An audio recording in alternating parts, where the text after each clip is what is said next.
I'm here with Debbi Simon, and Debbi is showing us how to make an amazing encaustic painting. Now, for people who don't know, what is encaustic? Encaustic. Well, encaustic is actually an age-old technique, and it's used with beeswax and some type of a pigment. So in this case, I'm going to be using an artist grade of pigment, but you can easily just go get some crayons at the local craft store with some beeswax and mix the two, and you're going to be building So how do we get started? So to get started, again, you're going to need some type of wax, a beeswax. You're going to need a substrate of some sort, and you really want it to be hard. It's got to be very firm, and there's a variety of products out there that are just for encaustic wax. So you want to look for that, because anything like with acrylics or gessos and things like that, the wax won't adhere to. So it's got to be a certain tooth when you're looking for. And I know that you have a layer here that you've already put on, and that's why this board looks different than the other one, because we're doing layering, which always makes me excited. So how do we get our layering started? Okay, so the first thing I like to do is I do my first layer. I look at, there's so many stencils and a variety of different stencils that you can find out. I can see that you brought some paper stencils, some plastic stencils. Ones. The only thing with plastic is there's a lot of plastic ones out on the market. You are using heat, so make sure that you check this heat and you don't burn it. So it's one of those things, test and be cautious before you go forward with the plastic. But I find that the paper works really well. It's a lot of fun, but there's a lot of materials in your scrapbooking section, and you don't even have to, you're ready to get started. So. Cool, let's melt some stuff. I'm excited. So the first thing you do, so like I said, we've already put our wax down, but we're gonna put the stencil over, and you can position it any way you want. The big thing is right now, if I start layering wax on here, it's gonna seep through like that. So what I wanna do, we don't want it to be bleed, we wanna have a nice firm, sharp edges. So I'm gonna take actual beeswax. And, you know, depending on, you can just get loose pellet beeswax. The one I work with is a little more of an artist grade, so it's got some Damar resin in it, which makes it a little harder. So, but it doesn't matter which one you use. And I see you just have a hot pot that basically has melted the beeswax for you, so it's obviously in a liquid form. And when you buy it, it looks more like little pellets for people who are unfamiliar with that. And beeswax definitely has a particular smell. I can smell it. Smells good, doesn't it? Yeah, it's like a beeswax candle or anything like that. Is. People say it's very therapeutic to just actually smell the wax and play with it. So the big thing I'm going to do is I'm just going to go real fast. I want to adhere this so that essentially what I'm doing is I'm making sure that that layer that I'm going to put wax over doesn't seep underneath the stencil. And essentially, once that beeswax is out of the hot pot and off of the heat source, it hardens right away. And so that your stencil is absolutely on there. I mean, in some ways, I wish I could do this when I was paper crafting, because you do have that issue, of course, with your stencil moving around. Yep. And you'll look at the stencils I have over there that I've used. Once I get a lot of color on here, from making stencils, I will actually then adhere it onto the board with a background color. And then it becomes a permanent thing. Yeah, I have a piece here like that. So really, really cool. Yeah. So, but anyhow, I'm gonna speed this up.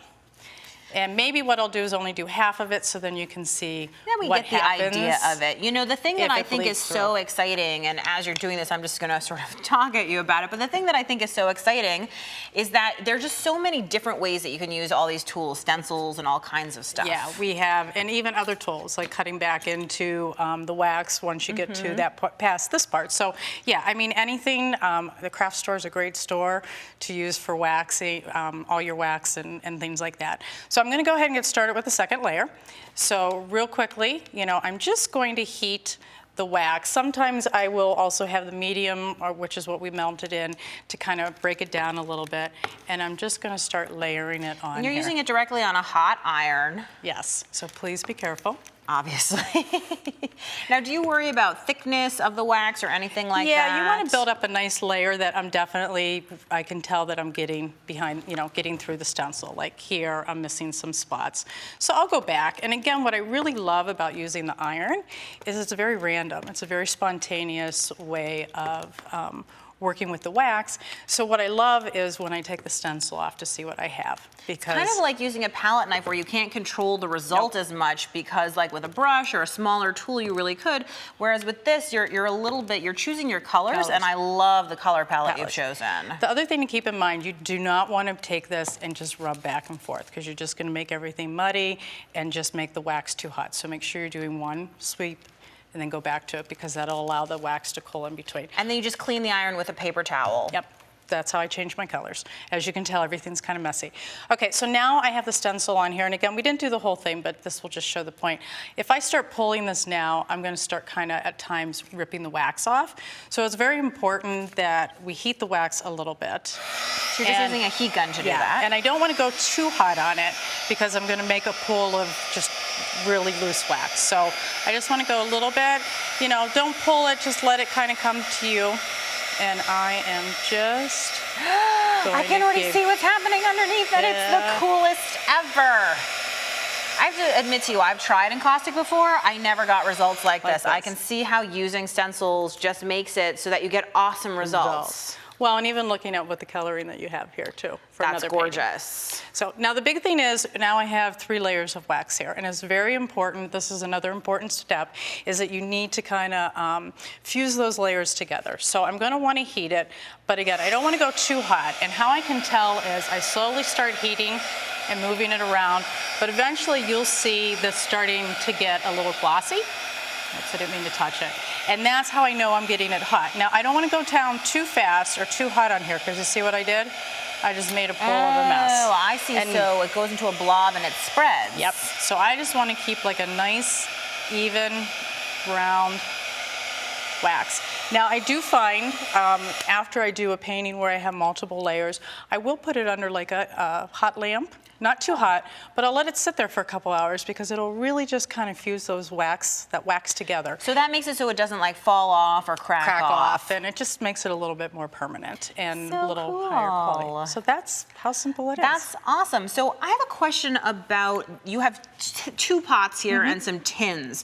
What's the reason for that? Okay, so I like to use the iron to do all my mixing and color, but on occasion I might say, you know what, I really want that flower to be blue. So then I would just, you know, I could have just painted that in. So you melt it in there instead of melting it in the plain like a little wax. hot palette color. So cool, and your work is beautiful. So thank you, Debbi. You are welcome.